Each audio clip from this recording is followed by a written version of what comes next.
মানুহক ইমান সোনকালে বিশ্বাস কৰিব নেলাগে প্ৰথমতে জানি ল'ব লাগে বুজি ল'ব লাগে পাষ্টৰ বিষয়েও জানি ল'ব লাগে if she is honest enough with U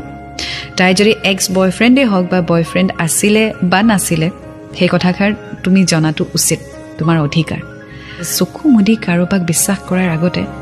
at least এতিয়া এইটো পৃথিৱীক জানি লোৱাটো উচিত কাৰণ আজিকালি ঠগুৱাটো একেবাৰে সহজ পৰি গৈছে আৰু ইমোশনছ মানুহৰ হাতত থাকে ইচ্ছা কৰিলে বুটলি লয় ইচ্ছা কৰিলে মুঠি খুলি পেলাই দিয়ে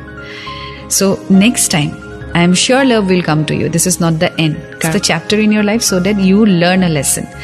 so eta next jetia tumar life ot konuba ahibo stable lahe lahe khor dhor koi nohoy jani buji samoy loi relationship ot humaba and I wish you all the best